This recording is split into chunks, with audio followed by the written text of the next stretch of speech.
So meron tayo dito Samsung Gear na SMB 700, no? Na hindi na siya nagta-charge. Okay? So ito na yung charge natin, wala talaga. So siguro mga isang taon na itong nakastack at hindi na talaga siya nagagamit.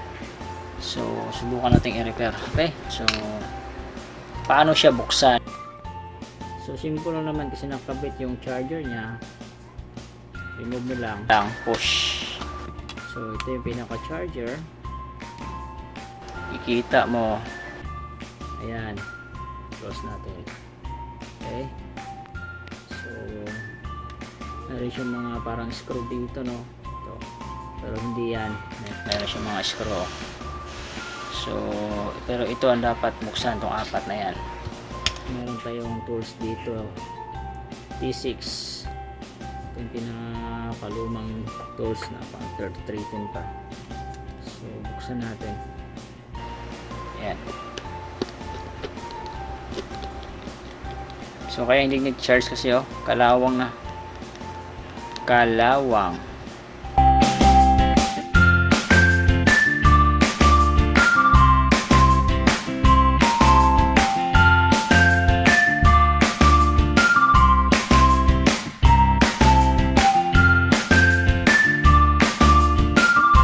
Palitan natin ang T5. Yun.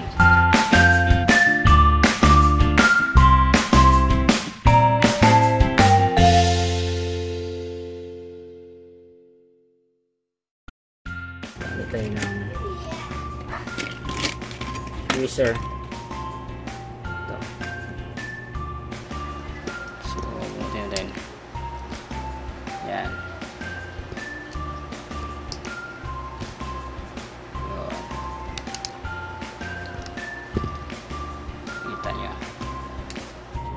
Dito para iwanan din. So ayan, kita na. So ngayon dito sa gilid, ito lang, slide mo lang kung may kuko ka. Wala kang kuko, gamit lang ito. Okay.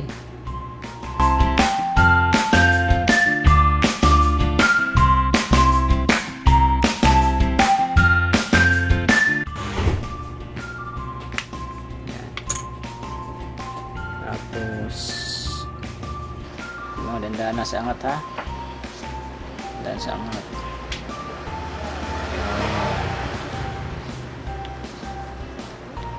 Yan, kasi meron siyang flex sa loob.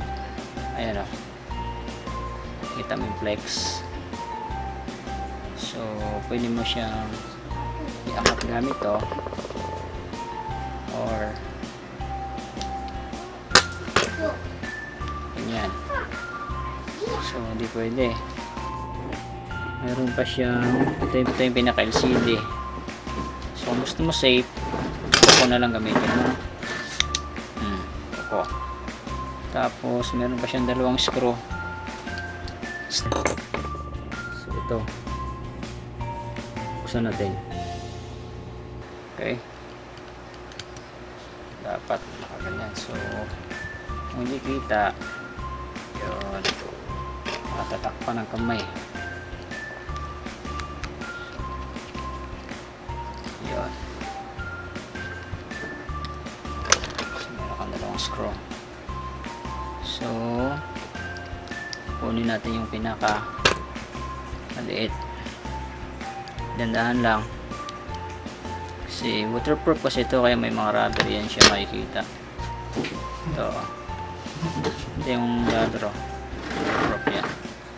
So galawin yun din lang yan. Oops. Ito yung pinaka battery nya, battery. So dito charge. Ngayon ito yung i-repair muna natin to. Ito mo. So salpakan kasi ng charger ito. So sa mga nanood na nagpa-practice na technician, pwede kayong basic lang muna. So meron ko itong maliit na liha. Ayan, ayan. Ngayon, lihain natin. Kita mo, liha. Hanggang kumintab siya. Pag kumintab na yan, kumintab yan.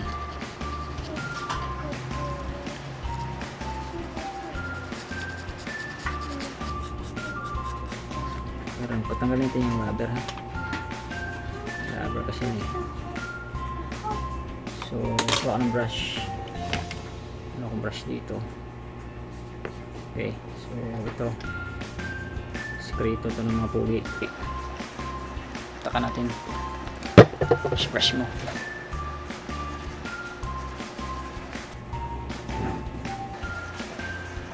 So, tapos lihain mo ulit. Ito maliit.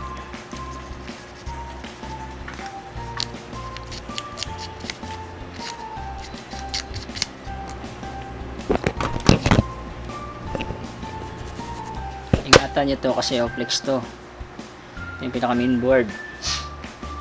So LCD na yan.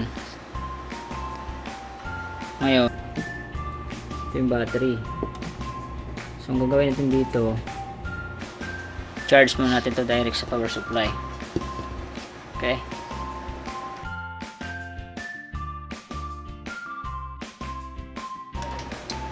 So ito lang muna. Nakasit siya kasi yung volts nito ay nasa, ang volts nito ay nasa 4.7 volts, kaya isit natin yung supply natin ng 4.7 para malaman mo kung tama yung voltahe natin. Ito yung gagamitin natin. So meron tayong digital dito na malaman natin kung tama ba yung isusupply nating voltahe.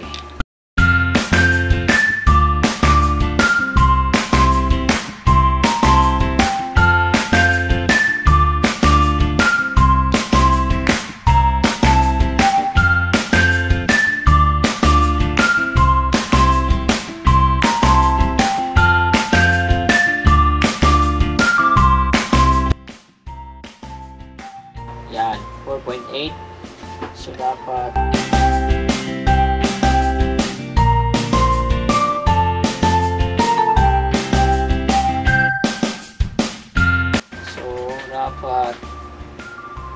yan 4.7 kasi dapat lagpas ka na yan. Okay na yan. Pwede natin gawin 4.8. Yan, 4.9 dapat 4. Yan, okay na yan. So para mabilis siya ma-charge yung battery, taasan natin. Yan, 4.9, hindi naman yan masisira. Okay?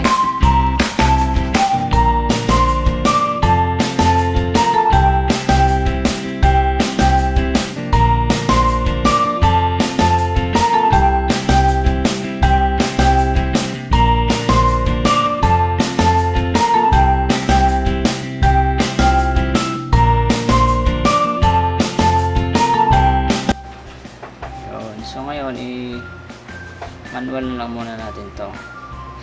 Hindi naman natin to maiipit, no? Hindi maipit na ganyan. So pwede natin siyang ganatuhin. So dapat yung pula positive, tapos yung itim sa negative.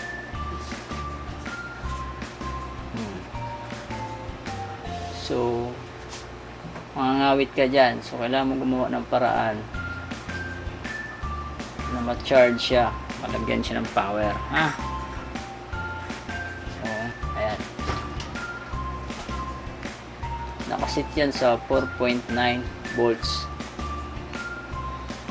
So kasi yung ano niya, battery is 4.7.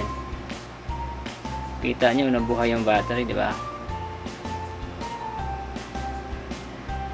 So ibig sabihin yung may tama yung charging connector.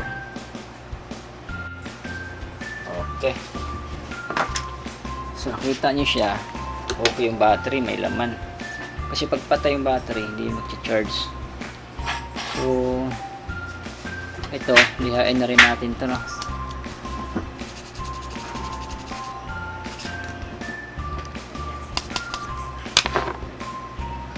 So ito yung itong mga parts na to talagang okay to, malinis lahat, buo yung battery, buo yung connector, buo yung charging pin. Ngayon ibabalik na natin. So kung ayaw pa rin ito mag-charge,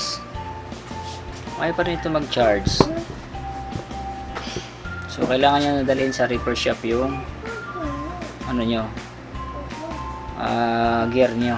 Okay, so kung wala naman kayong experience sa pag troubleshoot o pagbaklas ng ganito, mas maigi nang huwag nyo nang buksan kasi napaka-sensitive ng flex na to.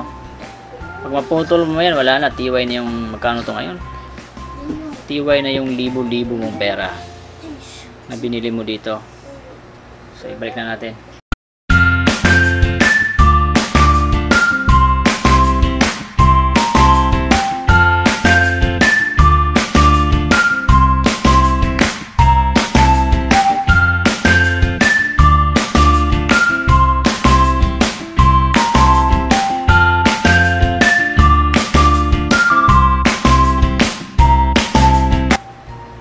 Tandaan lang sa pag-screw mga kaibigan. So pag magpagawa kayo sa mga technician, huwag yung barati na kasi ganito lang yan, lilinisan lang yan, i-align lang yan, lilihain lang yan. Ang importante dyan kasi yung talent pin ng tao na pinag-aralan nila ng matagal para makuha yung technique kung paano baklasin na hindi masisira, kung paano i-disassemble at saka i-assemble. Ang importante dyan na ang talent pin kasi yung skills ang binabayaran dyan, hindi yung kahit buksan pa nila yan ng saglit, kahit tinignan pa nila yan, kasi dinala mo sa shop yan na sira, huwag mo sabing walang sira. Tulad na lang, sir, wala pong sira to, ayaw lang mag-charge. Ganyang banat ko nakakainis po yan sa mga technician. Kasi bakit mo dinala sa amin kung walang sira? Sir, bigla na lang namatay, wala naman sira yan eh. So mga ganyang banat, huwag po kasi nakakainis po pakinggan yan.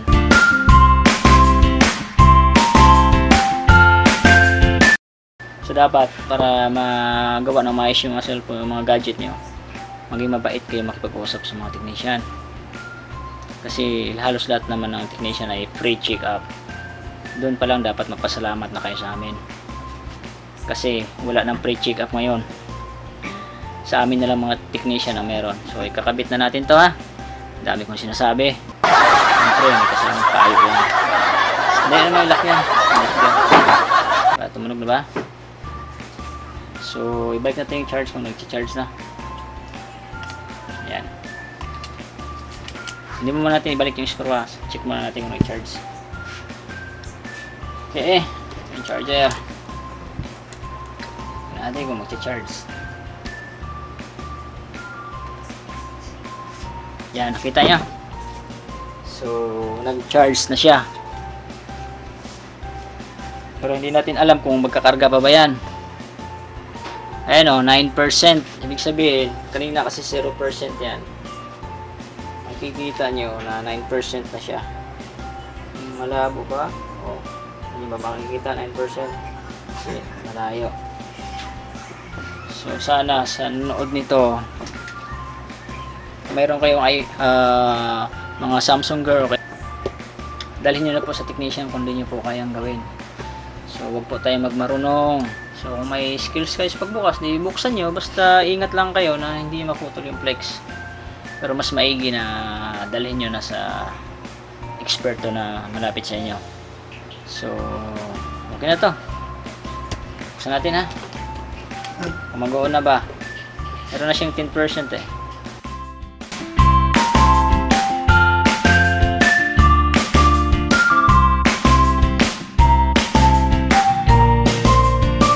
Oh, ayan. Samsung Gear.